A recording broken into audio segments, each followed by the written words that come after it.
La question est le péché. La réponse est la parole de Dieu, la seule terre solide sur laquelle nous pouvons nous tenir.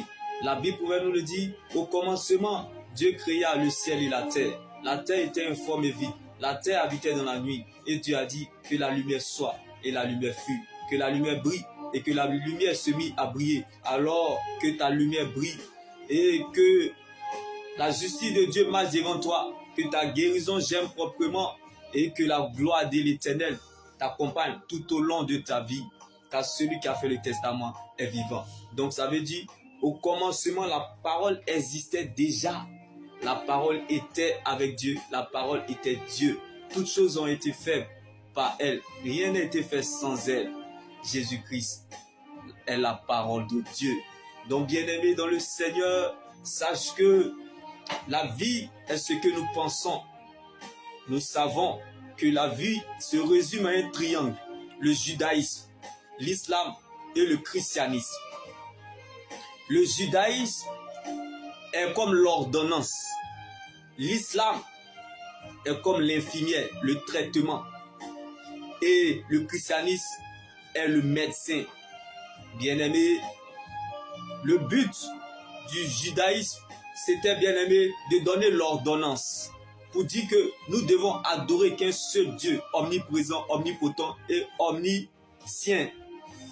L'islam était venu pour traiter le péché et lutter contre le polythéisme, qui est la religion où on adore plusieurs dieux.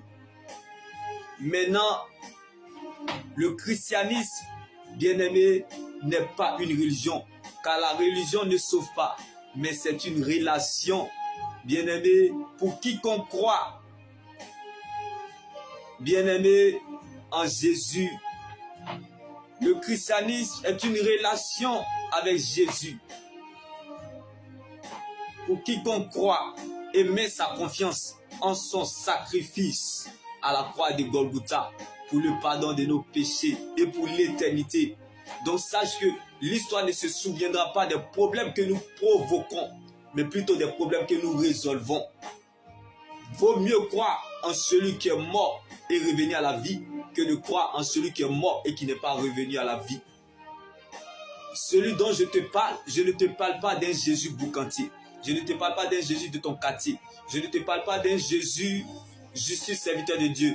Je ne te parle pas d'un Jésus prisonnier Barabbas. Je ne te parle pas d'un Jésus footballeur brésilien. Celui dont je te parle, il n'est pas footballeur, mais il a marqué l'humanité. Celui-là même que la lumière de l'atome n'a pas pu stopper. Jésus-Christ de Nazareth. Il n'est pas un chemin, mais le chemin. Il ne donne pas la vie, il est lui-même la vie. Si tu empruntes ce chemin, tu trouveras la vérité. Et si tu vas jusqu'au bout de cette vérité, tu rencontreras la vie qui est Jésus-Christ de Nazareth. Quel que soit le temps que tu cherches, le jour que tu trouveras ce que tu cherches. Frappe jusqu'à ce qu'on t'ouvre. Le jour qu'on t'ouvre, on t'ouvrira la porte à laquelle tu as frappé. Heureux l'homme qui cherche la présence de Dieu malgré les difficultés. Tu peux te moquer de tout, mais sauf d'un enfant de Dieu ou de celui qui cherche la présence de Dieu, car il peut être Jacob à 16 heures et avant le lever du jour, devenir Israël. C'était fini pour Jacob, mais Dieu a augmenté les temps additionnels. Il dit à Jacob, tu deviendras Israël et non ce que tu traverses. Bien-aimé, le judaïsme est comme l'ordonnance. L'islam est comme l'infirmière qui traite le péché. Maintenant, bien-aimé, le christianisme est le médecin, la relation avec Dieu. Jésus-Christ offrant son salut à quiconque croit. Et l'hôpital, c'est Dieu lui-même en question. Donc laisse-moi t'annoncer cette bonne nouvelle en ce jour. Dieu ne se trouve pas à la parole, mais plutôt dans sa parole. Donc ce que nous connaissons en tant qu'enfants de Dieu, nous avons trois religions que l'homme a tendance à dire. Le judaïsme, l'islam et le christianisme. Mais nous savons que le christianisme n'est pas une religion, car la religion ne sauve pas, mais c'est une relation avec Jésus-Christ. Quiconque croit. Oui, une relation avec Jésus-Christ, offrant son salut à quiconque croit.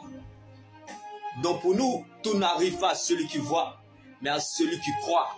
Car bien aimé, la majorité de ceux que Jésus a beaucoup guéri les gens dans la vie. Il a beaucoup délivré des gens, il a ressuscité même des gens.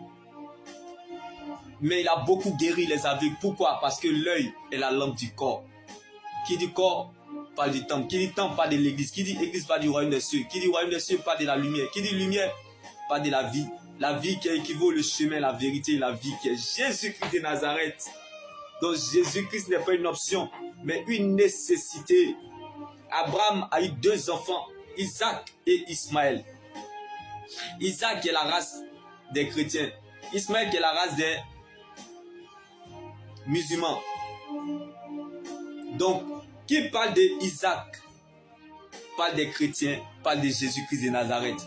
Qui parle d'Ismaël, Dieu entendit mes prières, parle, bien-aimé,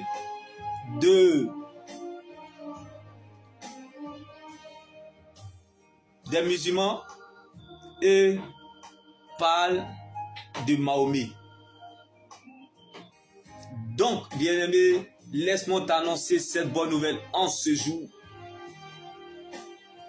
Quand on parle d'Abraham, on parle du judaïsme. Isaac, on parle du christianisme. Ismaël, on parle de l'islam. Donc, le judaïsme est l'ordonnance. L'infirmière, elle traite, bien aimé, le péché, qui est l'islam. Mais Jésus, le christianisme, Isaac, il soigne le péché. Donc, sachez que l'infirmière, elle traite la maladie. Le médecin, il soigne, mais c'est Dieu qui guérit. Jésus-Christ n'est pas une option, mais une nécessité. Dieu ne fait pas de publicité. Il est comme l'hôpital. Alors laisse-moi t'annoncer cette bonne nouvelle, que celui qui a fait le testament est vivant. Vaut mieux garder sa paix intérieure que de chercher sa raison. Vaut mieux être blessé que de mourir. Mais il est moins grave de perdre que de se perdre. Tu peux tout perdre sans avoir rien perdu parce que tu demeures dans le véritable Jésus-Christ de Nazareth. La vie est un mensonge. La vie est comme l'emballage d'une enveloppe. Pourtant, tu le sais. La valeur d'une enveloppe, c'est son contenu. Donc, sauve ton âme en Jésus. Si tu conserves ta vie, tu la perdras. Mais si tu perds ta vie à cause de Jésus, tu la retrouveras. Où veux-tu aller avoir une vie meilleure? La vie sans Dieu est une fin sans gloire. Mais la vie avec Dieu est une gloire sans fin. Bien-aimé, si tu n'as pas Jésus, tu auras perdu ton existence et raté ton éternité avec Christ. Quand tu mourras, on ne dira pas que ton corps repose en paix, mais plutôt que ton âme repose en paix. Il faut voir certaines personnes vivre, on dirait qu'ils ne vont jamais mourir. Chacun mourra par sa manière de vivre. Bien-aimé, la mort ne connaît pas de religion, ni d'âge. La mort ne connaît pas de richesse ou de pauvreté, non. La mort n'a pas d'âge. Que tu sois riche ou pauvre, cadavre, c'est cadavre. Tu peux tout avoir l'argent du monde, mais le jour que Dieu t'appelle, tu n'es rien. Donc, bien-aimé, sache que ce que nous vivons sur la terre prépare ce que nous allons vivre dans l'éternité. Car la vie est ce que nous pensons, mais l'éternité est ce que Dieu pense de nous. Dieu te fera toujours apprécier ce que tu es. Donc, tu peux tout perdre, mais refuse de perdre la présence de Dieu. Car ce que tu es a plus de valeur que ce que tu regardes ou ce que tu traverses. Bien-aimé, nous sommes dans le véritable. Là où l'on s'y attend le moins, c'est là le temps voulu de Dieu. Dieu ne se trouve pas la parole, mais dans sa parole. Nous cherchons Dieu, mais nous oublions que Dieu se trouve dans l'amour. Si tu es 3 fois saint, ne reste pas ici. Quitte la terre, va au ciel. Car la terre n'a pas été pour parfaire, mais plutôt aux imparfaits. C'est pour cela que Jésus va dire, la Bible va dire, Jésus est venu pour les pécheurs et pour le salut de notre âme. Nous cherchons Dieu, mais nous oublions que Dieu se trouve dans l'amour. Nous empêchons les gens de voir la gloire de Dieu. Dieu ne se révèle pas. La lumière ne se révèle pas dans la lumière. Dieu se révèle dans les ténèbres. Ce sont les pécheurs qui expérimentent la gloire de Dieu. Saul a combattu l'église. Pierre a régné Jésus. David était dans le péché. Noé dans l'alcool. Rahab prostituée. Jésus couvrit la nudité. Les a aimés. Même les a élus. Les a pardonnés. Donc bien-aimé, laisse-moi t'annoncer cette bonne nouvelle en ce jour. On peut avoir le même corps, mais l'intérieur qui a changé, on parle de la nouvelle naissance. C'est Jésus-Christ qui a fait le son. Dieu ne déterminera jamais ton futur en fonction de ton passé, mais parce qu'il veut